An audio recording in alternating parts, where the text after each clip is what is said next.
బాబు వినరా అన్నా తమ్ముల కథ ఒకటి.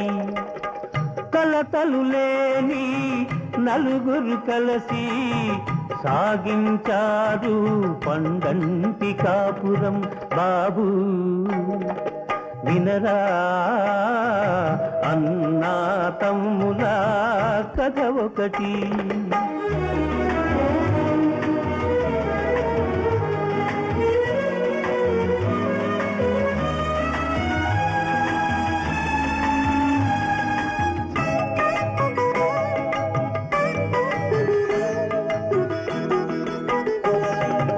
ఒక్క మాటపై ఎప్పుడు నిలిచారు వారు, ఒక్క బాటపై కలిసి నడిచారు వారు.